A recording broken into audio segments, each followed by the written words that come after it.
Greetings,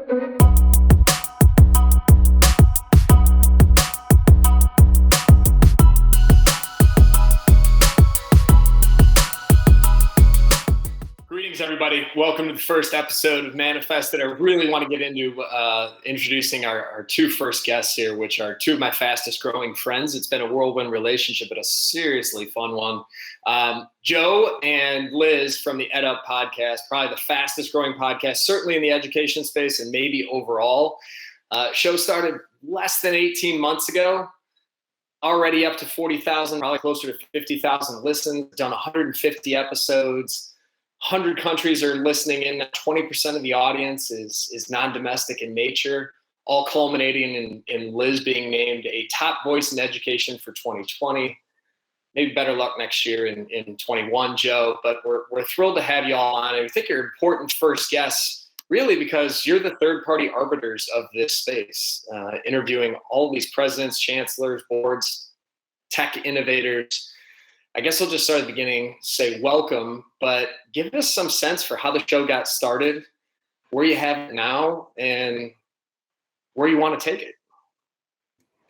Well, thanks for having us, John. I know that we were, I was talking to a member of your team earlier, and we were number 10 on a list of 10 guests that we were looking at getting. So, we're honored to be your first. But Liz has to drag me around to these things because she's a top voice, as you said, and she started her own Black History and Culture Academy, as you said, and so she's towing me around. So I appreciate you having me as a secondary guest very much. But no, we thank you. EdUp's been hot, and we've been really lucky. I think there was just a missing part in higher ed of conversation coming from really interested third parties, right? Not associated with necessarily with a marketing company trying to get people's business, not associated with a college or university, looking at from a general perspective to say, hey, how do we bring on the most diverse and important people in higher ed? Probably people who aren't getting such a great rap, especially as higher ed changes, right? There's a lot of great university presidents out there, and you go,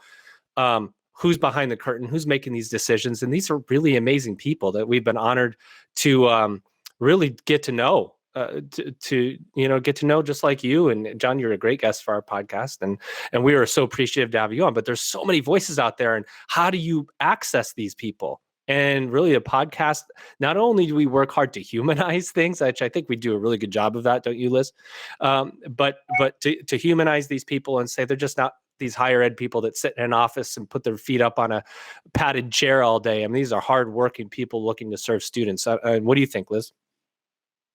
I agree. I think I was really just looking on LinkedIn, trying to find like-minded higher ed professionals to connect with. And Joe slid into my DMs and he was like, hey, would you like to guest host on my podcast? And I was like, Google, what is a podcast? And the rest is history. The first guest was Bernie Weiss, president of iHeartMedia New York. And it was just like a domino effect from there. It was so fun. We were interviewing and have been interviewing. We've had 160 something episodes, 50 college presidents. There definitely was a void because I think higher ed was definitely looked at as more traditional, conventional. It was right at the start of COVID with the pandemic, right at the start of a lot of the social justice and unrest around the country, where people were questioning a lot that was going on around the country, around the world. And I think we were able to step in and give a perspective of what higher education's role should be, the responsibility of higher education as a greater advocate or agent for change in our country, the student debt crisis and all the things that we've talked about over the course of the past year also was a perspective that we wanted to bring. We wanted to talk about online learning and the pivot to online learning that a lot of parents and students were concerned about. We wanted to speak about equity in education and the role that education plays in creating access for students. So we just wanted to just highlight all of these questions that we have as a country. Return on investment. Is college worth the amount of student loans that our students and I have a 22-year-old. Is it worth it? Should you go to college? These are some of the questions that we wanted to pursue and some of the questions that we we're talking about amongst ourselves. And we decided to have guests on, and we've been having a ball just exploring all of those different questions and bringing that to our listeners. It's a heck of a story, and I think you hit it, Liz, that there was a vacuum for the conversation.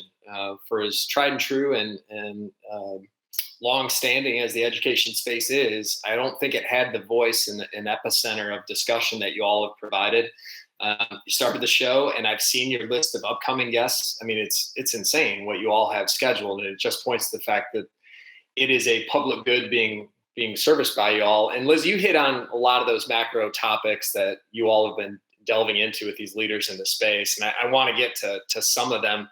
You alluded to the fact that you really started the show at the beginning of the pandemic, and we knew, certainly on our side, we were getting pulled into different ends of the ecosystem than we ever were before, specifically as the online learning trend took off, right? And this whole on-campus or in-person versus online trend. I think we all know we probably pulled forward a decade's worth of trends as it relates to virtual learning. I guess I'm curious, what have you heard from these leaders? How have they leaned into it? What do you think the future of it is? I'll give one factoid. I was on with the University of President on Friday in an informal discussion, and he was surveying his students, and the students' first question was, how do you feel about the technology that has allowed you to flex in and flex out of class basis your needs, and obviously the hindrances of COVID? And the technology got a rating of 4 out of 5. The next question he asked was, do you want the ability to flex the way we have been going forward? 97% said yes. And this was a survey of on-campus students, right? So I give that as a lead-in maybe. What are you all hearing from these school presidents, and how are they trying to lean into this trend from a macro standpoint?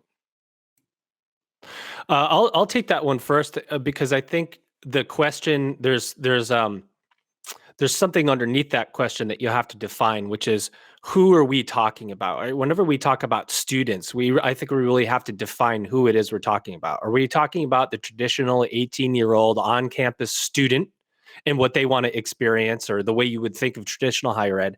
Or are we talking about the adult student, right? The fastest growing group of available consumers. And that's one distinction that isn't made as often as it should be, because I think then the answer is different. Well, I will tell you that there's really varying opinions on what's going to happen. I don't think everybody really knows what to do when COVID is over. We've talked to Liz. I know that we talked to probably 5 presidents off the top of my head. I'm not going to go into it, who they are, where their hope is to go back and double down on ground traditional higher education, hoping that the student who has experienced online right now goes, you know what, I'm not into that. I want to stick on ground and go the way I was going before. I tend to think that there's going to be a medium when we're talking about the 18-year-old going to campus, or the 18 to 22-year-old being in a quad, going to class with your classmates without actually having to attend that class is going to be a big deal, right? Where can I be in class without being in class and have the college experience simultaneously? I think the most, and I'll pass to you, Liz, before I take too much time, but the most forward-thinking college presidents out there have invested in online education. They've invested in it. They see it as a scalable opportunity, and that's not lost on them. And I think that's the most important point, is who's looking at it from scale, going, I need more students, and this is a way to get them, right? And that's. But there are varying opinions in there, I will tell you, and sometimes it's been surprising.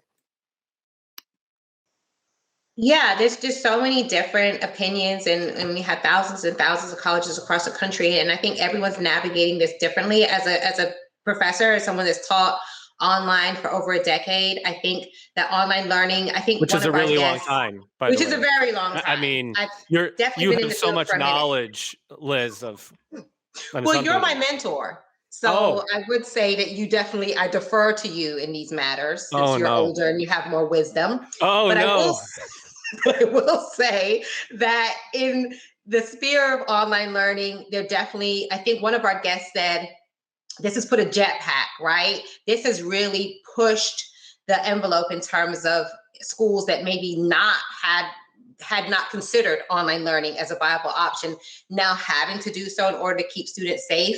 And now you have some students, even in the younger demographic, that, like Joe said, maybe they want some of the social aspects of online learning, or of on-ground learning, but they do want to have the flexibility of online. So you're going to have maybe high flex or hybrid, where students will want to get some of the social ability in organizations and in campus-based events, but they still don't necessarily want to be in the classroom. I don't think for most of us that went through a traditional experience at a state school, I mean, we didn't ever really go to, like, Joe went to class all the time.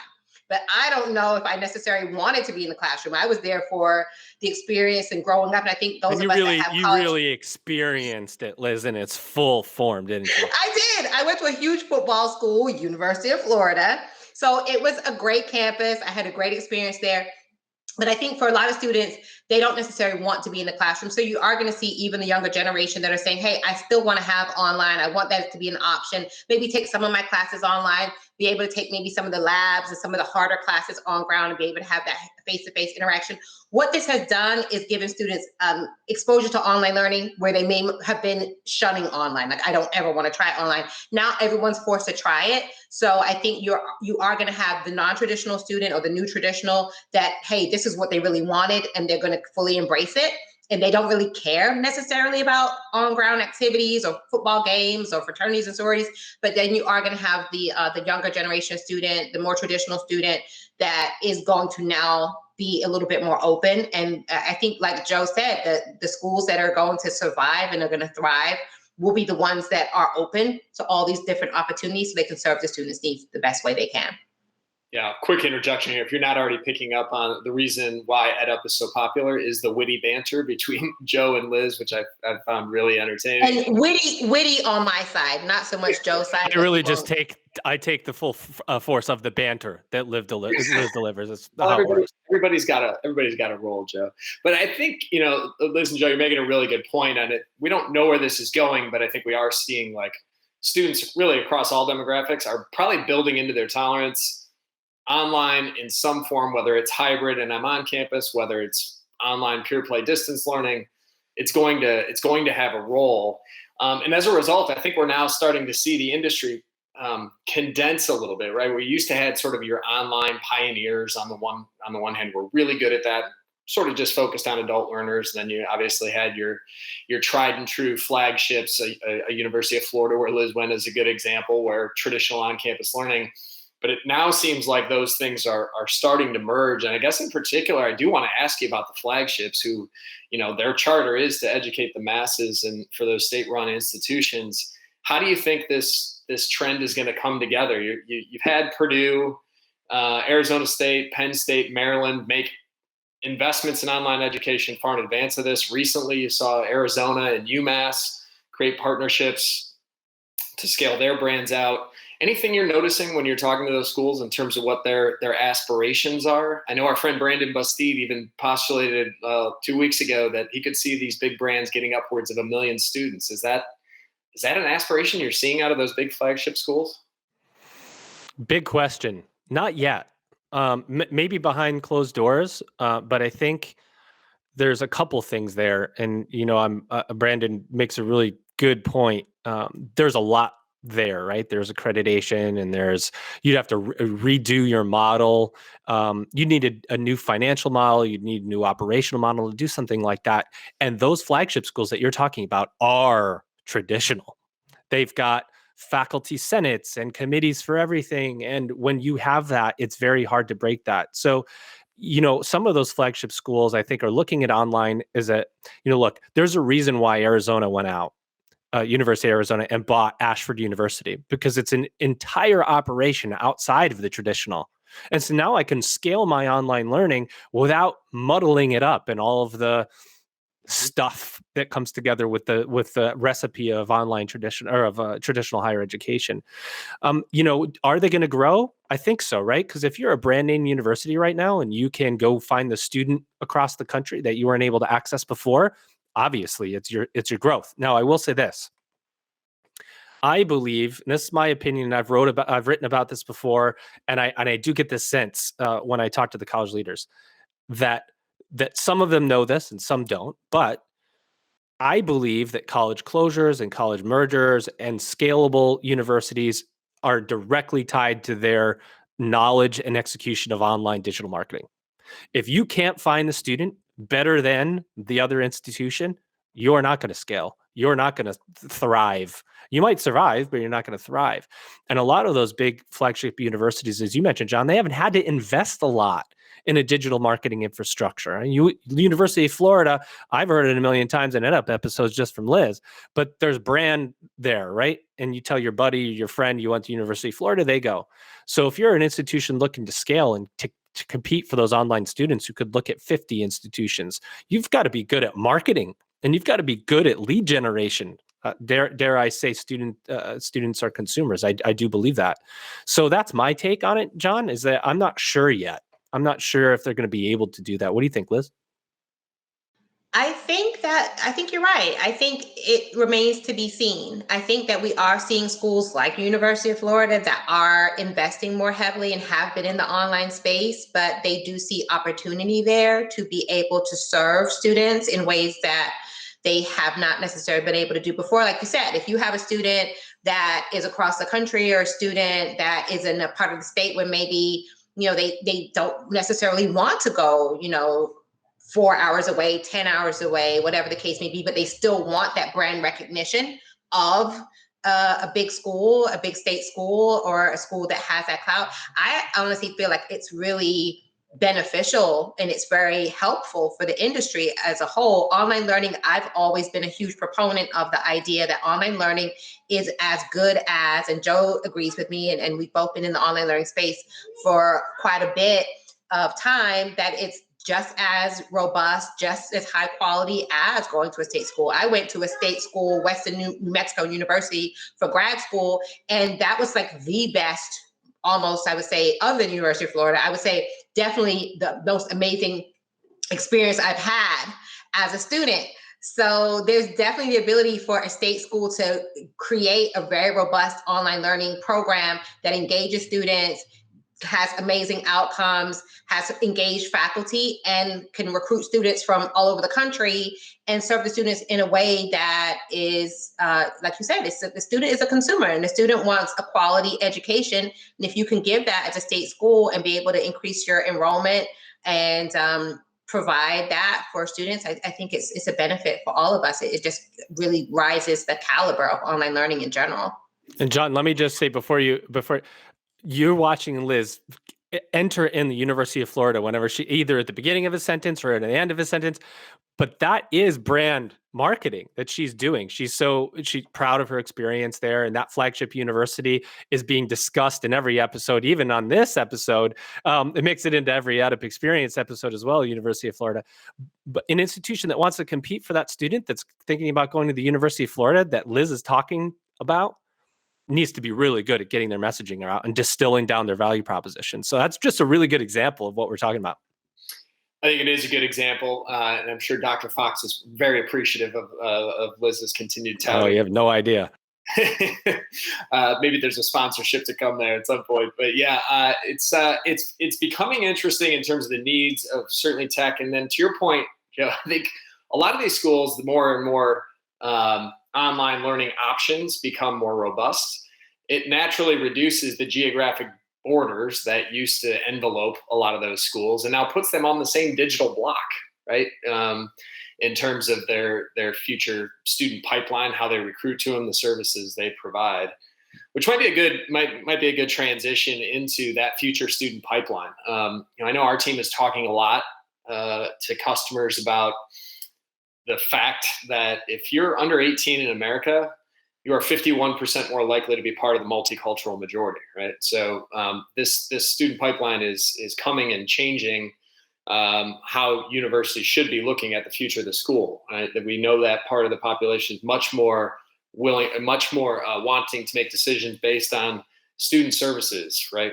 Things like academic counseling, job placement, mental health, those kinds of things. Also, this part of the population much more leaned into online as well as a modality by a pretty significant margin, right? And so between those specific needs, the social issues that Liz, we had talked about at the top of the show. Like, what are you hearing from university presidents in terms of how they're pivoting their schools, making sure they're modernized for that student population that is now really upon us?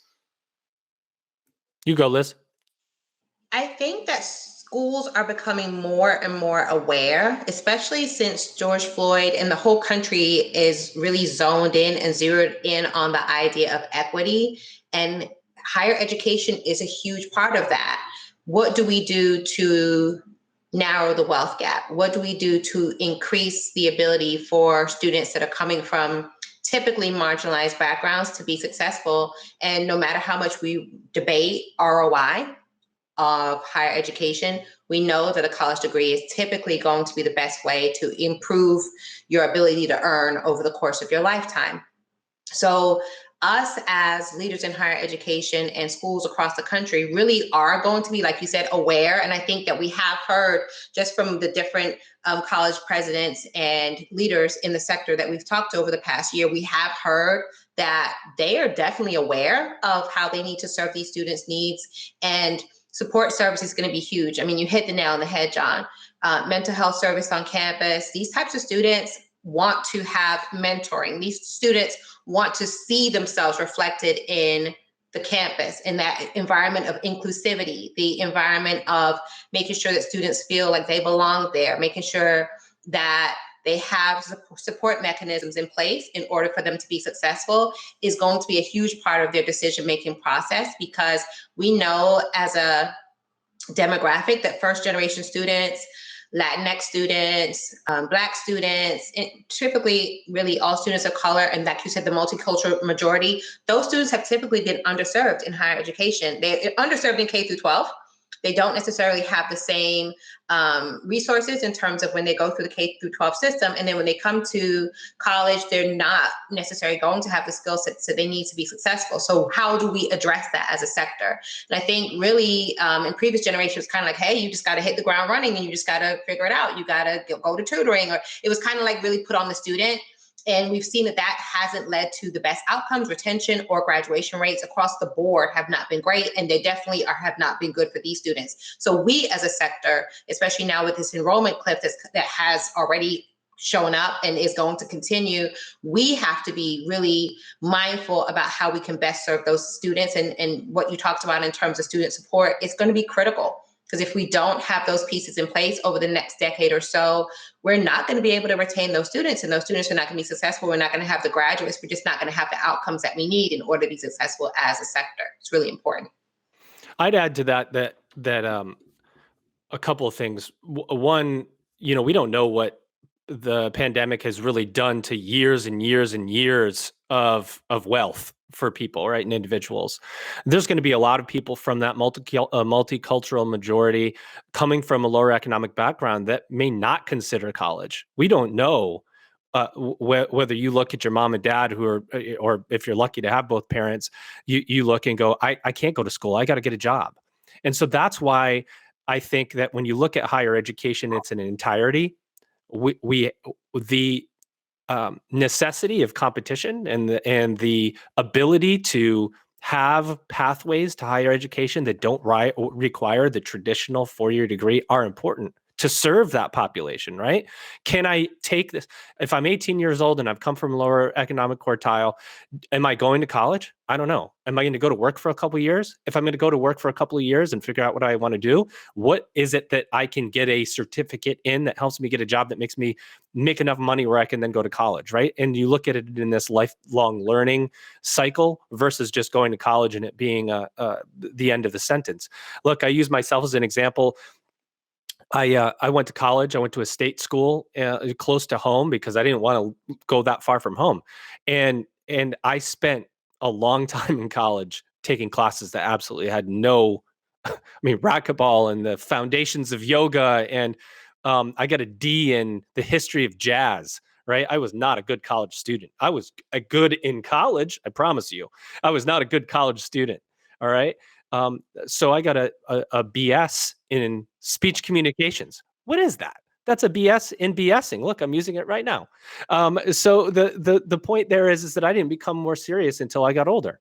and I went for my graduate degree and I knew what I wanted to do. And so is it in the benefit of students that are 18 years old that come from a lower economic background who may not know exactly what they want to do, to stick them into 2 years of general education courses that, as well as I do, they ain't going to use half of what they're going to be learning in there. So the pathways have to be different. That's what I would add to serve that population. We have to be very clear about the pathways to job, right? To economic mobility. That's what I would add.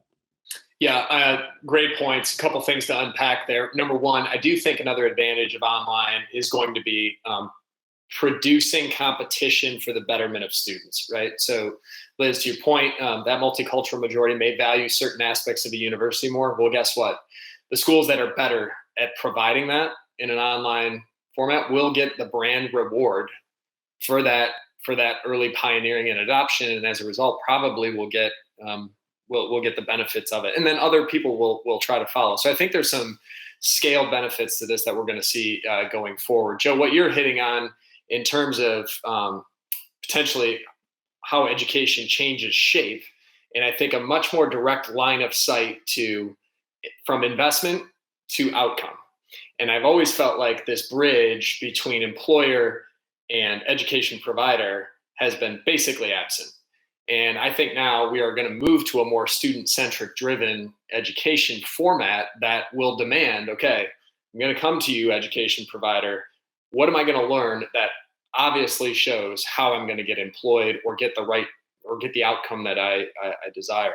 I think for too long that's been absent. Right? Students have just gone to school. They pick the best one that they think will put them in a best position, but they don't really know.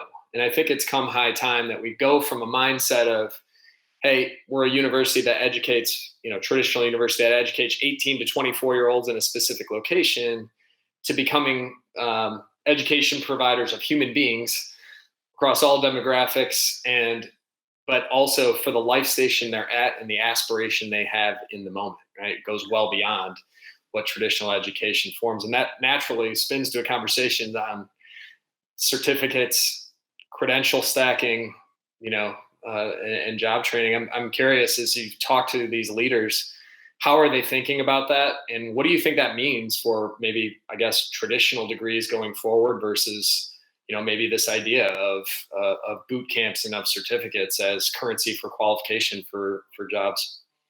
Yeah, it's interesting because I think that that is a very common theme we hear, right? I'm at so-and-so university. We're connecting our programs with business leaders in our community to make them. That also has happened for years and years, right? They're called advisory boards. And you go back to the old for-profits had advisory boards for programs. Implementing those things is a very different story than getting employer feedback, right? Crafting and updating curriculum to be real time involves accreditors, it involves assessment, it involves committees, it involves a lot of stuff that boggles it down. That's why I think that really the institutions, when you talk about that separation, John, and that good competition, it's going to be one of the areas where it happens, where the institution is moving so quickly and they can say, yes, we took these skills the employer said they need and we made a course out of it. We made a program out of it. The other thing I do want to say about the Stackables, all right, here's the interesting thing about Stackables.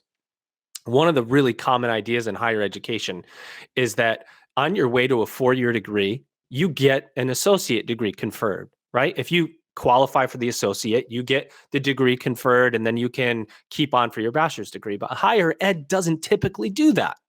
Why? Because you provide an out point.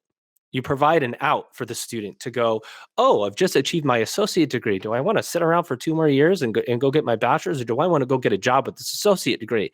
So now my bachelor completion rate is less because I'm outing the student in an associate degree, and I've turned my 4-year revenue stream into a 2-year revenue stream. So everything about stackable credentials has to be sewn in without outs. And I hate to be the downer financial person because I'm always looking at financials all the time, but truly I'm thinking at it like, well, how long is this revenue stream? Let me predict my enrollment. How is it going to look? If I create my own internal barriers towards towards that outcome, I've disrupted my own financial model, which is why you don't see that too often in higher ed. Now, can non-credit certificates turn into for-credit? Can for-credit certificates be awarded along the way? That's, I think, why credentialing is important, right? But it has to be sewn in, if that makes sense.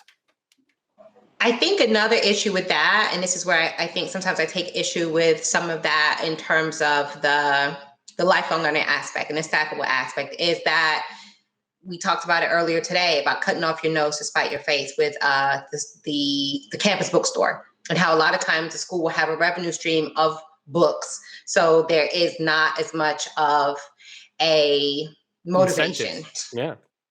No incentive there, right? To provide textbook optional or OER resources, right? Those open educational resources.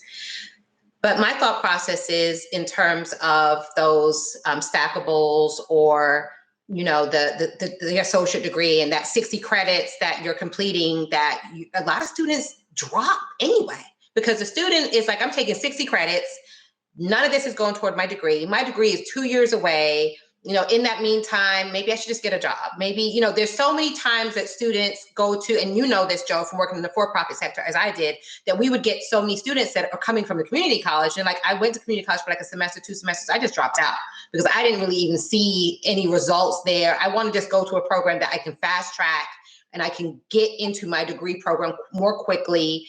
And even though you have the 60 credits there, a lot of times you have a non-traditional schedule, something that incentivizes the student where they feel as though they can get to their end goal a lot quicker. So I feel as though there is going to be, I think if schools are smart, they will still think about, at the end of the day, even if you do have the stackables, or even if you do have those exit points, it's so much better to have that student's trust and see that the student has your best, the school has the student's best interest in mind, and that the school wants the student to be successful, rather than looking at like the 4-year, because some of those students, they're not in a position maybe to go to school for 4 years, but can they do like a year program?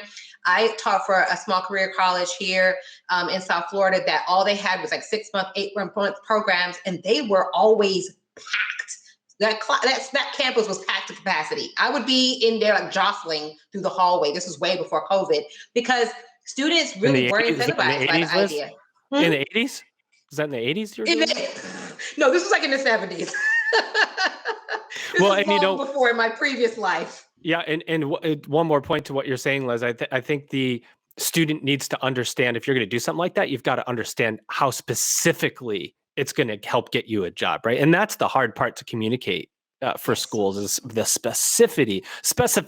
Is that a word? The specifics. That's a word. Yeah. You're an English major. The specifics behind that, right? How do you make that real? And then, look, it takes the average student 6 years to complete a 4-year degree. Right. Why is an undergraduate like that, right? So you talk about debt mounting, because you're taking out loans for 6 years instead of 4.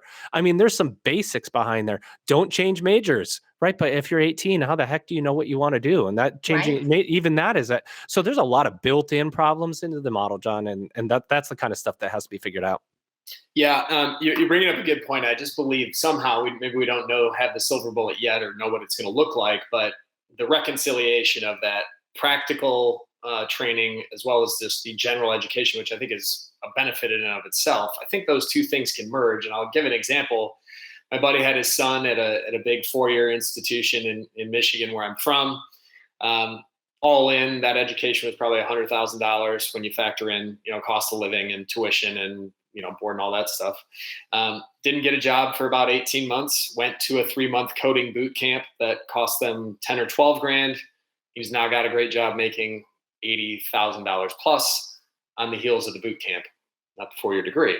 And I guess my point is, why can't those two things come together, right? And I think they will. I think employers will start to have influence on curriculum that give better line of sight to that experience, and we'll see how that evolves. But I think that has to. And like Joe said, it's just that you're right, that can happen, but the incentive has to be there. The school has to see that payoff. And like Joe said, that you have to jump through the hoops of the accreditor. You have to go through the state.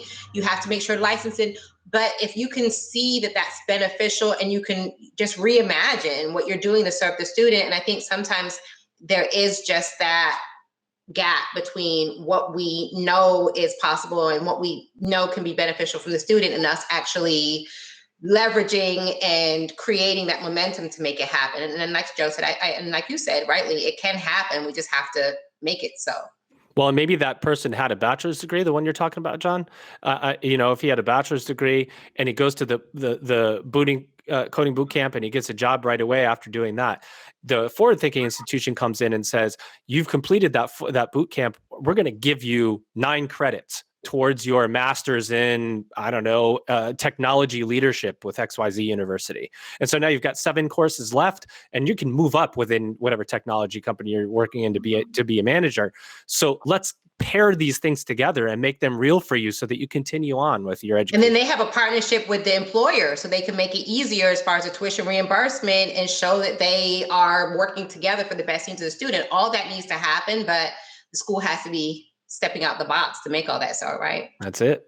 And employers are coming up with their own certificates in that regard. And I know universities are more have an eye to it. I guess I feel like the pieces are kind of there now, and certainly the student demand is there. Be interesting to see how these things come together. That's one of the things I like about your show. The tagline is making education your business. All of these things need proper incentives, and the model's got to work. It'll be interesting to see how this all comes together. Look, we're trying to start a tradition here called Head of the Class as our wrap-up question for all of our guests, and this one for you is probably even more acute given all the people you've talked to. But the question just revolves around, like, of the people you're talking to or the things you're watching, reading, getting exposed to, who's doing it best? And I mean that from a general sense of the current landscape, all the change that it's presented in the last really 12 months. And who do you think has really a beat on where this is all going to make students' lives better, faculty lives better, maybe the operation at the university better? Curious as to the names of your 150 plus guests, and maybe if you can't name any of them, at least what they're working on. Love to hear who's at the head of the class for Joe and Liz in the moment. Liz, I'm going to let you go ahead and script the answer first, and then I'm going to think about how I want to. Oh, and then you're going to just copy off my answer. I'm always looking at things through an equity lens, because that's definitely where my heart lies. I'm a first-gen college student. I'm an immigrant. My parents were immigrants to this country, and I came along with them. So I always think in terms of when we're thinking about students that are typically marginalized. I went to a 90% Black high school. 80% of the students were on free lunch. How do we serve those students? And I think for me, when I imagine schools that are doing it very well, I look at the HBCUs and the Hispanic serving institutions as models that the rest of higher education definitely needs to follow. There's been a lot of attention put on the HBCUs over the past few months with all the big donations that have been coming in, and that as a sector of higher education being one of the groups of schools that sometimes we say, they might not survive. So I think as the schools that typically graduate, the majority of Black engineers, the majority of Black doctors, the majority of Black nurses, the majority of Black lawyers, any professional across the board, HBCUs and the Hispanic serving institutions are doing such a great job with those students. And I think that as a model, the rest of higher education needs to look at how they speak life into their students. We've talked to quite a few of our guest presidents who've said they do everything they can to mentor the students. We even had a college president who talked about giving the students his phone number, the fact that he mentors several of the students himself, having that personal touch and not expecting the students to come in with all the knowledge and with all the foundational skills they need to be successful. We talked to Reynald Verrett from Xavier University of Louisiana. And one of the things he talked about was the fact that our K-12 system is vastly inequitable and that they really don't expect students to hit the ground running. And they built that into their student support, into their counseling services, into all of the tutoring and mechanisms that they have on campus to make sure those students can be successful. And I think that's definitely something as a sector, especially like you said, with the multicultural majority coming into higher ed, that we have to think about how we're going to serve those students' needs. And we can't expect them to be the same and have the same outcomes if we don't give them the support that they need. Yeah, I'd throw in a couple names. Obviously, this is a name that most people are familiar with. That's Scott Pulsifer at Western Governors University. I mean, they're huge. They're going to get huger. There's my Liz. Is that a? I don't know if that's a word. More huge, but that's okay. Go ahead. They're going to get huger, and they're gonna grow. And why are they going to grow? It's because they have a competency-based learning. They have an educational platform. They have a mission tied to access, right? So I think that they're going to grow. I want to call out somebody in particular because I believe. Let me just add this in that the profile of the university president is and needs to change. Right? You have to understand enrollment and marketing. You have to be extremely authentic and active on social media because the way people are going to experience your brand can be through you in particular, not through all the people around you, but through you, the person who's running the school. And so marketing, enrollment, authenticity, and just general, I don't know, a lack of a higher ed stuffiness that can come with traditional ed. And so I always used Dr. Daria J. Willis over there at Everett Community College. She's equity minded, diversity focused. She's kind of, I don't know, our episode is with her is called Keeping It 100 because she just does. And you go on her social, she's just in a jeans and a t-shirt doing a cartwheel and the students are commenting. I mean, that's what I mean about what higher ed's going to mean. And how you can separate your institution from others is at the very, very top level of leadership. And so those are my comments. Yeah, look, I'm a frequent listener of the show, as you both know. And I thought, to your point, Joe, on president profiles changing, I thought your show with Dr. Mantella, who's at Grand Valley State, their first female president, was fascinating. She's a great one, yeah. Yeah, she's great. And what they've done in Grand Valley has been really impressive over certainly the last 20 years. And Liz, you called out the HBCUs. I thought, that your conversation with President Jenkins at Coppin State and President Brown at Kentucky State, on top of, what Morehouse has done very aggressively moving into the online space, all of these things are taking shape and moving with increased velocity. Certainly could need to move faster, but I do think the conversations that you all are having on a weekly basis is heightening awareness of industry dynamics that we can all participate and help with. That I think previous to your show really occurring, there wasn't that, right? There wasn't the one place where we could all listen into what is happening and how we, in my case, as a representative of the tech community, can help on these things and can accelerate priorities and maybe shine light on some spots that are blind spots. Right? So anyway, thank you so much for coming on with us. You all are great friends to us in general. It's always fascinating to be on with you. I always get a laugh, always get a chuckle. I think that's probably a big part of why your show is so popular. So thanks so much for being our first guest on ManifestED. We are thrilled to have you as our first guest. And if you don't mind, I'm going to reserve a slot maybe to have you come on sporadically to tell us what you're all seeing. I think you are in a unique position to help us understand at a macro level where this space is going and how we can all support it. You know how to find us. Joe already has his calendar totally blocked out for you. So don't worry about it. He's there. I'm just staying on with these people at Google. So they're not going to be able to get rid of us. So, Liz, thanks for coming. Everybody else, go listen to EdUp and subscribe. You'll find it fascinating. Thanks, everybody. Thank you.